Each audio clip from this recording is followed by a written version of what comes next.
Bonjour à toutes et à tous, et bienvenue sur Maurice Flash Info.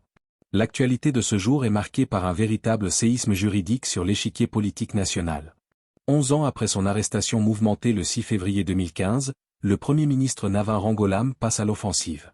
Ces hommes de loi ont déposé un document explosif articulé autour de 14 points précis, dénonçant un abus de procédure systématique et ce qu'ils qualifient de conduite oppressive de l'ancien régime. Manipulation de preuves, pression sur le DPP et violation des droits constitutionnels, Navin Rangolam ne se contente plus de se défendre, il demande aujourd'hui l'arrêt pur et simple de son procès, invoquant un délai déraisonnable de plus d'une décennie. Qui sont les ténors du barreau qui l'épaulent dans cette bataille? Quels sont les enjeux réels derrière cette motion de stay of proceeding? Nous faisons le point complet sur cette affaire qui ébranle l'état de droit. Affaire Rangolam, 14 points pour dénoncer un acharnement d'État. 11 ans après les événements qui ont marqué le paysage politique mauricien, le Premier ministre Navin Rangolam passe à l'offensive juridique. Par le biais de sa défense, il a déposé un document exhaustif articulé autour de 14 points clés, visant à démontrer que son arrestation du 6 février 2015 n'était pas un acte de justice, mais une manœuvre oppressive orchestrée par l'exécutif de l'époque. Une stratégie de fabrication dénoncée. Le cœur de l'argumentation de Navin Rangolam repose sur une accusation de conspiration. Selon lui, les anciens ministres du régime de Pravin Junio, agissant de concert avec certains éléments de la force policière, auraient fabriqué des prétextes de toutes pièces. L'objectif de ces manœuvres était d'obtenir les mandats nécessaires pour perquisitionner son domicile le 9 février 2015. La défense qualifie ces méthodes de dérives autoritaires visant à porter atteinte à l'intégrité du leader politique. L'argument constitutionnel, le droit à un procès équitable. Au-delà des circonstances de l'arrestation, la défense invoque une violation flagrante de la Constitution de Maurice, plus précisément de l'article 10.1.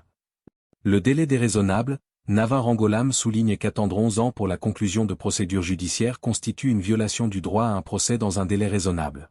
Le préjudice subi, ce retard excessif aurait, selon ses avocats, irrémédiablement compromis l'équité du procès, préjudiced the fairness of the trial.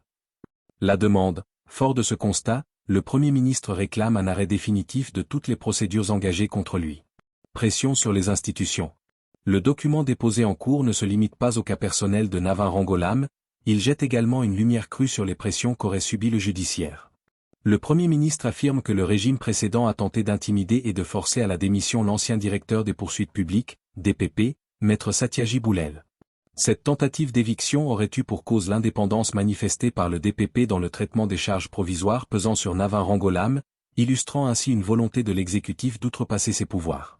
Un marathon judiciaire épuisant. Depuis 2015, le Premier ministre décrit un parcours marqué par une pression constante. Des innombrables interrogatoires de police. Des comparutions répétées devant les tribunaux sur une période de 11 ans. Un sentiment d'insécurité juridique qu'il qualifie de disproportionné et de moralement condamnable.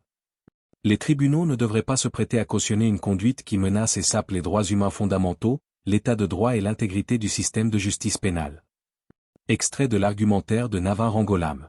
Prochaines étapes, 3 jours de débats cruciaux. La Cour consacrera 3 journées entières au débat entourant cette motion de « stay of proceeding », arrêt des procédures, soit du 30 mars au 2 avril. Pour mener cette bataille, Navin Rangolam s'est entouré d'une équipe de haut vol composée de un King's Counsel, conseiller du roi. Mais Robin Ramburn, Yania Munshiram et Shoka Osee, senior counsel. Maître Hicham Osee, counsel. Maître Raju Seuraz, senior attorney. L'issue de ces débats sera déterminante non seulement pour l'avenir judiciaire du Premier ministre, mais aussi pour la jurisprudence concernant l'abus de procédure et la séparation des pouvoirs à Maurice.